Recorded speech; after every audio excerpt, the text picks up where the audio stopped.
E aí, terceirão, tudo na paz? Espero que sim, pessoal. Muito bem, estamos aí começando mais uma aula. A aula sobre hoje é falar um pouquinho sobre a América Latina e também sobre o mundo nesses últimos momentos aí da história.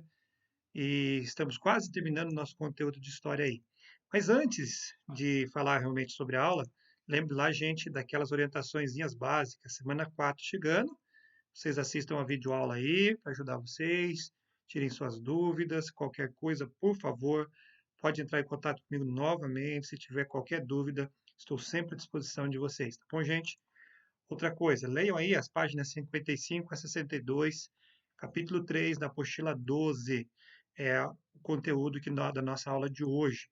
Depois pode fazer as atividades lá da página 63, também correspondente à nossa aula de hoje, tá bom, gente? Essa semana vocês, por favor, lembrem aí que tem a participação no fórum, ok? Quarta-feira nós então teremos o nosso fórum. Então vamos falar um pouquinho a respeito da América Latina, primeiramente das ditaduras e revoluções que acontecem aqui. A primeira que nossa apostila coloca para nós é sobre a Nicarágua, a Revolução Sandinista na Nicarágua. Nicarágua, um país muito pobre, um país realmente que ficou praticamente, né, assim, vamos ser descrito como miserável mesmo, né? Era governado por uma ditadura desde 1936. Essa ditadura de uma família chamada Somoza, né? Essa ditadura governou a Nicarágua por muito tempo mesmo. No início dos anos 60, surge dentro da Nicarágua uma resistência, que é a Frente Sandinista de Libertação Nacional, que tem como base, especialmente, a Revolução Cubana, acontecendo praticamente ali na mesma época de que vai surgir a Frente Sandinista. Bom, e recebe esse nome devido a Augusto César Sandino, que foi um líder nicaragüense que lutou contra a dominação estadunidense na década de 20, ok? Então, gente, isso acontece dentro da Nicarágua. Alguns padres que estavam apoiados na teologia da libertação, um viés bastante marxista, eles começam a apoiar os sandinistas também, certo? E após o assassinato de um líder da oposição em 1978 pela família Somoza, o que acontece? Tem início uma grande revolução que vai colocar os sandinistas no poder. E no poder, essa frente sandinista que se aproxima bem do lado de esquerda, com o apoio da União Soviética, entre outros países, vai procurar realmente trabalhar com este viés de esquerda, né? Procura primeiramente alfabetizar a população. Gente, a Nicarágua antes tinha aproximadamente 70% da população analfabeta. Agora eles começam a procurar alfabetizar essa população. Incentiva também a exportação de café e açúcar, ah, e vai tentando realmente, né, reerguer e trazer uma mudança para a Nicarágua. Porém, vai sofrer grande oposição. Oposição de alguns dos seus empresários, que vão fugir, vão para os Estados Unidos ou para outras localidades do mundo. Também do próprio Estados Unidos, Ronald Reagan, a gente já falou anteriormente, vai se opor a isso e vai até financiar uma resistência à Frente Sandinista de Libertação Nacional aí na Nicarágua. Hoje, o país encontra-se sob o governo de Daniel Ortega. Antes de Daniel Ortega, nós tivemos o governo da oposicionista Violeta Chamorro, né, porque a própria Frente Sandinista não conseguiu resolver os problemas, aí a oposição foi eleita a Violeta Chamorro, e também que não conseguiu resolver todos os problemas. E Daniel Ortega vai acabar assumindo o governo, e ele, que era um ex-sandinista, tenta então assumir o poder. Porém, ele vai se aproximar muito das práticas dos seus antigos opositores, que eram a família Somoza, com práticas ditatoriais dentro da Nicarágua. A Nicarágua até hoje é um país com baixo crescimento econômico, um país que sofre bastante com essas desigualdades dentro do seu país, bom, dentro dos seus territórios. Bom, falando agora também sobre a Argentina. A Argentina passa por um período que foi conhecido ali, o nosso livro, a apostila colocou, do terrorismo de Estado à frágil democracia. O que é esse terrorismo de Estado? Terrorismo de Estado, em 1978, a Argentina vai sofrer um golpe militar e se estabelece dentro do poder os militares, e esses militares vão se aproximar bastante das práticas de direito. Eu falei 78, perdão, é 1976, tá bom, gente? Então, eles vão assumir o poder e estabelecer o que é chamado de terrorismo de Estado. O que é isso? Tortura, sequestro, mortes nas mãos de pessoas do Estado, né? Que o próprio Estado estava fazendo isso. Muitos acabaram desaparecidos. Calcula-se que aproximadamente 30 mil estudantes, entre outros, acabaram desaparecidos. Uma oposição guerreira veio dessas mães, as mães da Praça de Maio. Até hoje, conforme vocês veem ali na imagem, até os dias atuais, muitas dessas mães ainda protestam em frente à Casa Rosada, ali ao fundo lá na imagem, procurando saber notícias dos seus filhos desaparecidos. Essas mulheres, elas realmente foram uma das mais corajosas, porque com medo, muitos com medo de serem torturados ou mortos, como aconteceu com boa parte dos que eram contrários ao regime ditatorial, elas ainda assim mantiveram-se firmes. Lógico que os militares não iam fazer isso com as mães, né? E até hoje ainda elas procuram saber notícias dos seus filhos desaparecidos. O que mais chama atenção aqui é que essas mulheres ousaram desafiar o regime militar e elas abriram portas, sem, com certeza, para os outros grupos sociais perderem o medo e começarem uma luta pela busca ao poder. E é o que vai acontecer a partir de 1980. E os militares achando que iam perder de fato o poder, o que fazem? Eles invadem as Ilhas Malvinas, que eram de posse da Inglaterra, Falkland, né? E travam uma guerra contra os ingleses pelas Ilhas Malvinas. Logicamente, a Inglaterra, nós já até falamos isso anteriormente, né, liderados naquela época por Margaret Thatcher, virá com tudo e vai vencer a guerra contra a Argentina, e isso faz com que a ditadura militar entre em colapso. Nas próximas eleições, né, a, a Argentina vai ser governada né, por políticos com viés um pouco mais esquerdistas, mas até hoje é interessante o que acontece com a Argentina. A Argentina passa por problemas econômicos, como passou no anteriormente, e fica nesse ping-pong, né?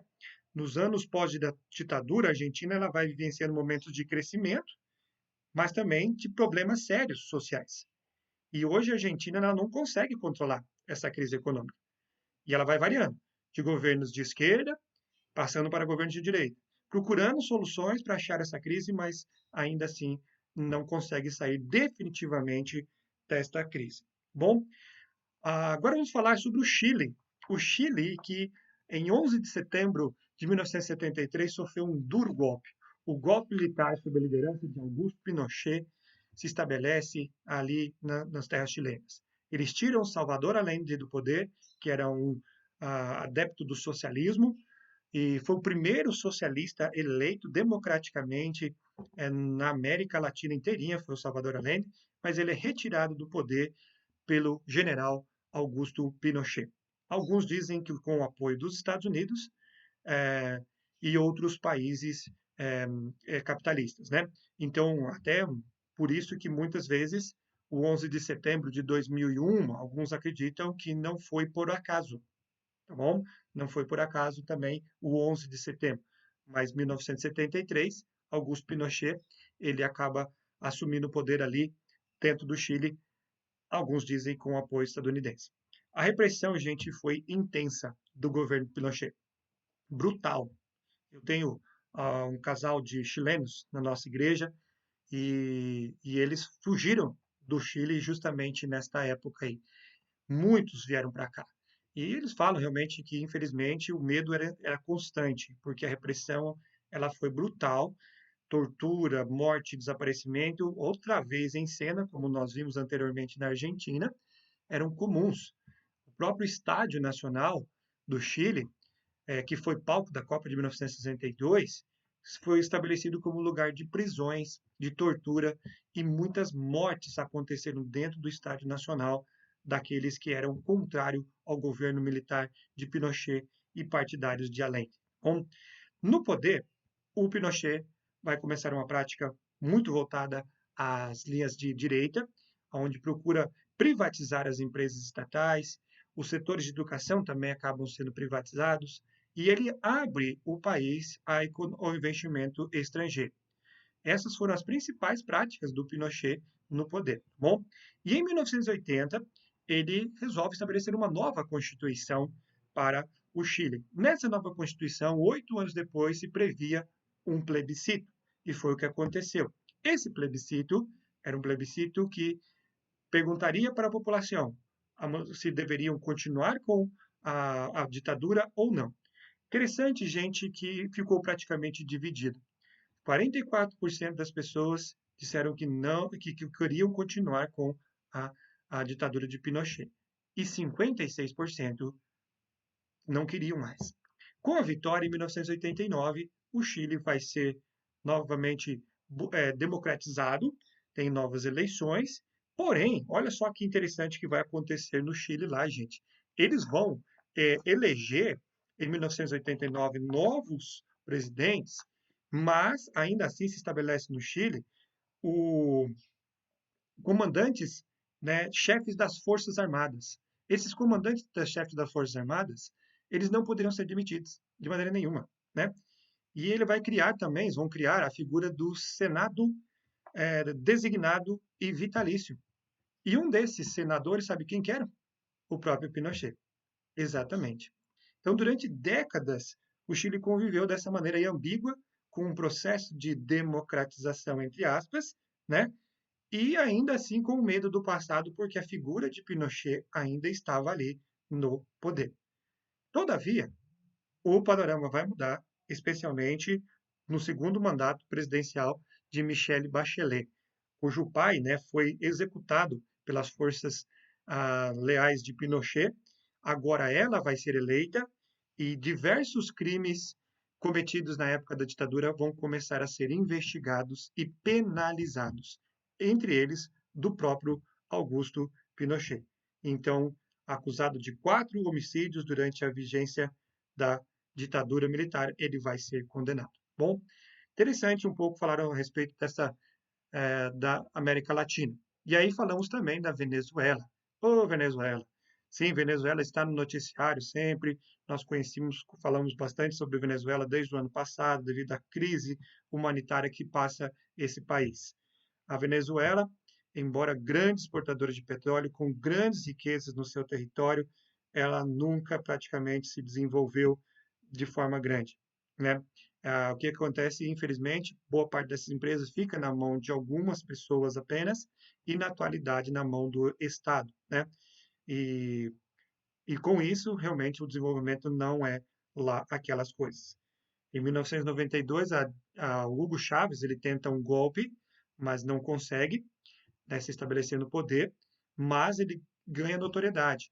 E tanto que nas próximas eleições ele vai ser eleito e cria para ele a imagem de Simão Bolívar, né, um, um boliviano, né, que lutou pela a independência da América Latina, definindo aí sua política como até uma revolução bolivariana, como nós colocamos ali para vocês, tentando reconstruindo o país nos moldes do socialismo, era a intenção de Hugo Chávez.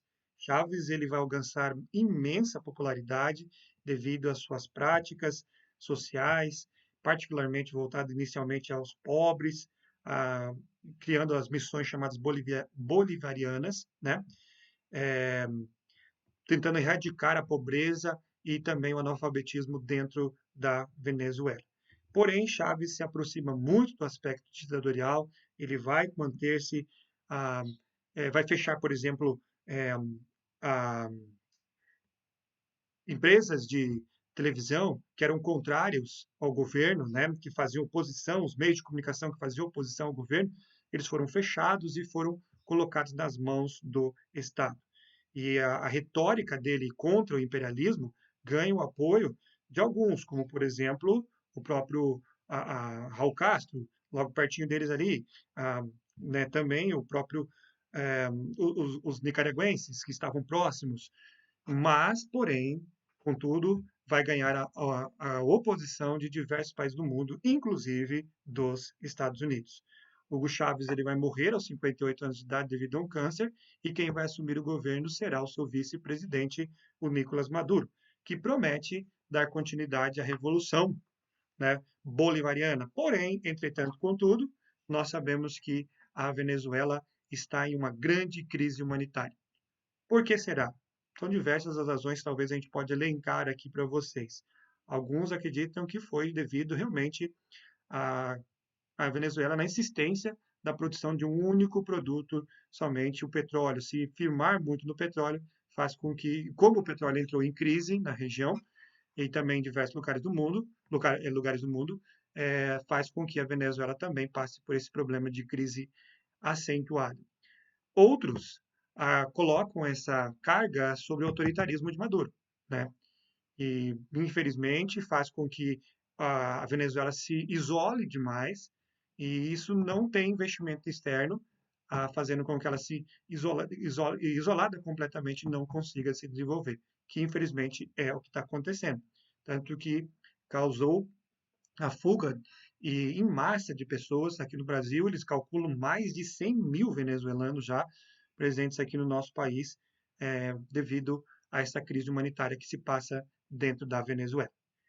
Certo, gente? Bom, e a África? Da África a gente pode falar especialmente do genocídio de Ruanda.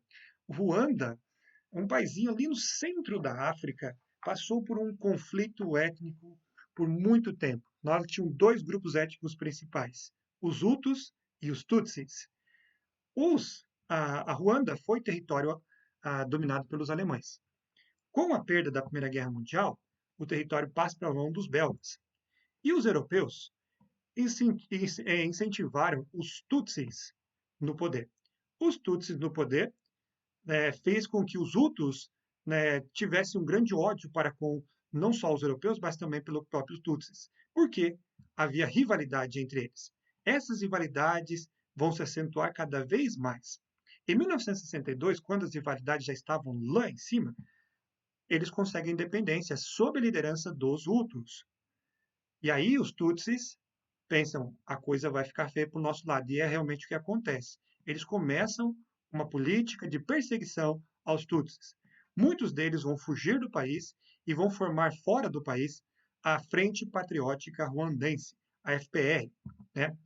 E em 1990, a FPR, a Frente Patriótica Ruandense, vai retornar ao país, causando uma guerra civil. Tentaram-se, né, várias formas de conciliações, mas não conseguiram. Os países ao redor, mesmo também a ONU, tentou, mas não conseguiram. A guerra civil se instalou e as informações que nós temos antes são de um verdadeiro genocídio na região, feito especialmente pelos Hutus contra os Tutsis. Os Hutus eles vão simplesmente tentar acabar, dizimar com os Tutsis. Dizem que aproximadamente 1 milhão de Tutsis foram mortos. Só que, no final desta tentativa da Frente Patriótica Ruandense, da Guerra Civil, a Frente Patriótica Ruandense tem a vitória, toma o poder, e muitos Hutus agora, com medo de represália, o que eles fazem? Fogem, refugiam-se no Congo. Porém, interessante, né, contrariando todas as expectativas, eles procuram um governo de conciliação. E é um governo de união nacional que existiu dentro da Ruanda, onde se estariam juntos os Tutsis e Hutus para tentar acabar definitivamente com essas desavenças entre eles. Aí você vê a imagem de um memorial, né, do genocídio que aconteceu nessa região. Sim, simplesmente se for um genocídio porque desenvolve até questões étnicas, né, gente? Então aconteceu, infelizmente, dentro da Ruanda, de Ruanda, esse grande conflito no centro africano. Bom, aí você vê justamente a entrada do Memorial de Genocídio Kigali. Bom, o governo vai preservar isso, o objetivo é manter presente a lembrança dos horrores, impedir que ocorra novamente, igual acontece com o memorial que nós temos aqui em Curitiba, relacionado ao Holocausto, né? O Museu do Holocausto, ok? Bom, e na África do Sul? Na África do Sul, depois da vitória na Guerra dos Boeres, tirando os holandeses da região, os ingleses assumem lá e praticam uma política chamada de apartheid. Em 1948, o apartheid vai ser oficializado como política de Estado. E o que é o apartheid? O apartheid é uma palavra boer, né, que é uma mistura do holandês com das etnias locais, que significa separação. separação. E aqui você vê claramente essa separação lá em cima do banco entre os negros e os brancos. Ali também os bebedouros para brancos e também para pessoas de cor, e essa praia que só deveria ser utilizada por brancos. Esse foi o famoso apartheid. O apartheid, essa política extremista, né, racista, sim, com certeza, efetuada pela minoria branca dentro da África do Sul. É nesse cenário que surge a figura emblemática de Nelson Mandela. Nelson Mandela, ele vai ser preso e vai ficar preso devido à sua oposição justamente ao governo do apartheid. Ele vai ficar preso de 1964 até 1990. Bom, e ele vai se tornar o símbolo dessa luta anti-apartheid na África do Sul. Mesmo na prisão, ele conseguiu enviar cartas, escrever várias coisas, vários livros, né, para organizar uma luta pelo fim da segregação racial no seu país. E neste período de prisão, ele recebeu o apoio de vários segmentos sociais e governos de todo o mundo. Mandela vai ser solto e depois ele vai se tornar, em 1994, o primeiro presidente negro da África do Sul. Ele vai governar o país até 1999. Né? Ele foi, sim, o responsável pelo fim desse regime segregacionista chamado apartheid. E com o fim do mandato do presidente Mandela, ele afastou-se da política, vai se dedicar a várias causas, aí, várias organizações em prol dos direitos humanos e acabou morrendo em 5 de dezembro de 2013. Até hoje, depois de Mandela, todos os outros presidentes foram negros dentro da África do Sul. Bom, deixo para vocês aí essa reflexão do que nosso amigo Mandela disse: ninguém nasce odiando outra pessoa pela cor de sua pele, por sua origem ou ainda por sua religião. Para odiar, as pessoas precisam aprender. E se podem aprender a odiar, podem ser ensinadas a amar. Que essas palavras possam nos inspirar a realmente termos tolerância para com as pessoas, independentemente de quem elas sejam. Pessoal, uma boa semana para vocês. Grande abraço.